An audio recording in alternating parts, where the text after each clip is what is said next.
പിണറായി വിജയനെ താങ്കൾ മുമ്പോട്ട് സംസാരിച്ചെന്നത് ഒരു ഇഷ്യൂ ആയിട്ട് പലരും അത് ഉന്നയിക്കുന്നുണ്ട്. അങ്ങനെ ചെയ്യേണ്ടിരുന്നില്ല, അദ്ദേഹം ഉമ്മൻചാണ്ടിയൊക്കെ ദ്രോഹിച്ച ആളാണ്, അങ്ങനെ ആളെ താങ്കൾ പുകഴ്ത്തിയത് ശരിയായില്ല എന്ന് പൊതുവെ ഞാൻ ഒരു മിനിറ്റ് ഞാനൊന്ന് പറഞ്ഞോട്ടെ. അതൊരു രാഷ്ട്രീയ വേദിയല്ല. ഞാനവിടെ രാഷ്ട്രീയം പറഞ്ഞിട്ടില്ല. രാഷ്ട്രീയമായി എന്ത് നടന്നു എന്നുള്ളത് അതവിടെ ഞാൻ മിണ്ടിയിട്ടില്ല. എൻ്റെ പിതാവിൻ്റെ അനുസ്മരണ വേദിയാണ്.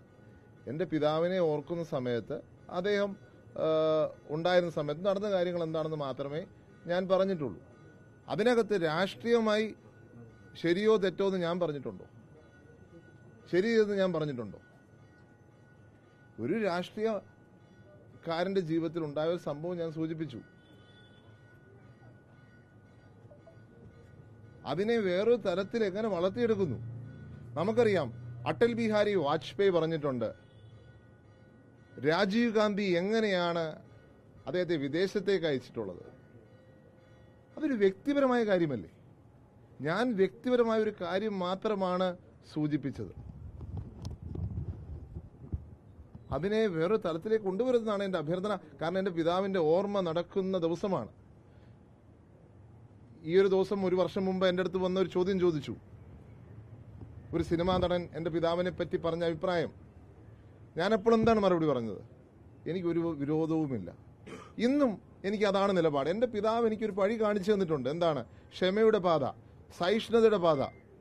എൻ്റെ പിതാവിനെ കല്ലെറിഞ്ഞവരോട് ക്ഷമിച്ച വ്യക്തിയാണ് എൻ്റെ പിതാവ്. ആ കല്ലെറിഞ്ഞ വ്യക്തിയുടെ അമ്മയുടെ നിന്നാണ് ഞാൻ എൻ്റെ ഡെപ്പോസിറ്റ് സ്വീകരിച്ച് ഞാൻ കൊടുത്തത്. എനിക്ക് എൻ്റെ പിതാവിൻ്റെ വഴിയല്ലാതെ വേറെ വഴിയില്ല. എൻ്റെ നേതാവിൻ്റെ പാത എന്താണ്? എൻ്റെ നേതാവ് തൻ്റെ പിതാവിനെ കൊന്നവരോട് ക്ഷമിച്ച വ്യക്തിയാണ്. ശ്രീമതി സോണിയാഗാന്ധിയും പ്രിയങ്ക ഗാന്ധിയും കാണിച്ച എന്താണ്? അവരോട് ക്ഷമിച്ച വ്യക്തിയാണ്. ശ്രീ നരേന്ദ്രമോദിയെ സ്നേഹപൂർവ്വം ആശ്ലേഷിച്ച വ്യക്തിയാണ് എൻ്റെ നേതാവ്. അതാണ് എൻ്റെ പാത. ആ പാത വിട്ട് ഞാൻ ഒരിടത്തും പോകത്തില്ല. രാഷ്ട്രീയം ഞാൻ പറഞ്ഞിട്ടില്ല. വ്യക്തിപരമായ ഒരു കാര്യം മാത്രമാണ്. ആർക്കെങ്കിലും തെറ്റിദ്ധാരണ ഉണ്ടെങ്കിൽ ഞാൻ നടന്ന സംഭവം, കാരണം എൻ്റെ ഏറ്റവും ദുഃഖം നിറഞ്ഞ സാഹചര്യമാണ്. ശ്രീ ശശി തരൂരിനറിയാം 5 വർഷക്കാലം മുമ്പ് അദ്ദേഹം എങ്ങനെയാണ് ഞങ്ങളെ ജർമ്മനിക്ക് അയച്ചതെന്ന്, 22-ൽ എങ്ങനെയാണ് ജർമ്മനിക്ക് അയച്ചത് എന്നുള്ളത്. അദ്ദേഹം എടുത്ത താല്പര്യമൊന്നും ഞങ്ങൾക്ക് മറക്കാൻ പറ്റത്തില്ല. KC വേണുഗോപാൽ എടുത്ത താല്പര്യം മറക്കാൻ പറ്റത്തില്ല. ഞാനിത് പല ആവർത്തി പറഞ്ഞിട്ടുണ്ട്.